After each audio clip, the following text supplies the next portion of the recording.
Tiwa na po. That news was brought to you by ACS Manufacturing Corporation, ISO certified, world-class quality. ACS. Pagbasa sa Aklat ng Kawikaan, Kabanata 11, Talata 1 hanggang 31. Kasuklam-suklam kay Yahweh ang timbangang may daya, ngunit kasiyahan naman ang timbangang tama. Kahihiyan ang laging dulot ng kapalaluan, ngunit pagpapakumbabay, nagbubunga ng karunungan. Ang tuntunin ng matuwid ay katapatan, ngunit ang masamay wawasakin ng kanyang kataksilan. Walang halaga ang yaman sa araw ng kamatayan, ngunit ang katwiran ay naglalayo sa kapahamakan. Mas panatag ang landas ng tapat ang pamumuhay, ngunit nabubuwal ang masasama sa sariling kabuktutan. Ang katuwiran ng mga matuwid ang nagliligtas sa kanya, ngunit ang masama ay bilanggo ng kanyang masamang nasa. Ang pag-asa ng masama ay kasama niyang pumapanaw.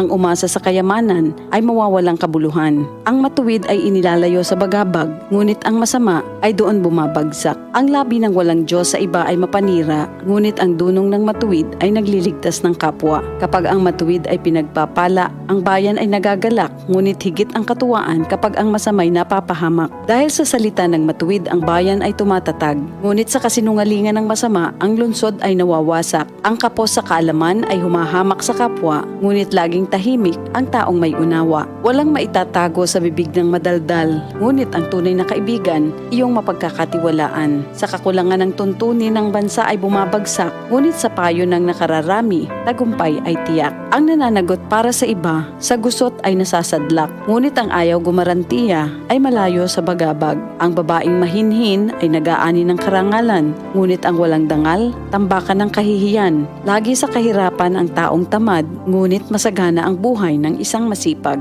Ang taong mabait ay nag-iimpok ng kabutihan, ngunit winawasak ng marahas ang sarili niyang buhay. Ano man ang anihin ng masama ay walang kabuluhan, ngunit ang gawang mabuti ay may pagpapalang taglay. Ang taong nasa matuwid ay makasusumpong ng buhay, ngunit ang landas ng masama ay patungo sa kamatayan. Ang kaisipang masama kay Yahweh ay kasuklam-suklam, ngunit ang lakad ng matuwid kay Yahweh ay kasiyahan. Ang taong masamay di makaliligtas sa kaparusahan, ngunit hindi maaano ang nabubuhay sa katwiran. Ang magandang babae ngunit mangmang naman ay tila gintong singsing sa nguso ng baboy.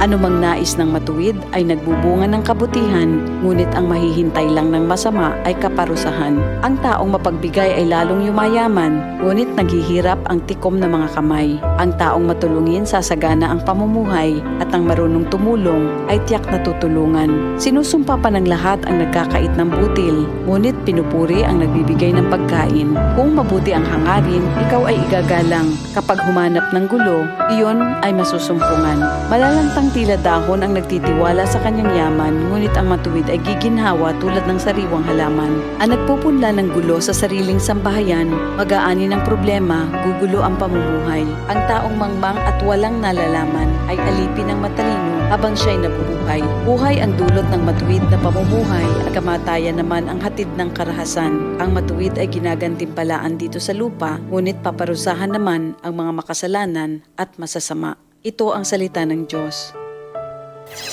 Ang programa kompleto sa rekados.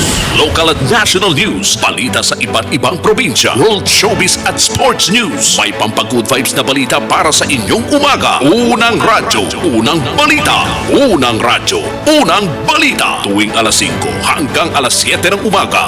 Araw-araw kasama sina Jane Martin at Sander Kayapia. Unang radyo, unang balita sa DCXL News 558 live sa radyo at online.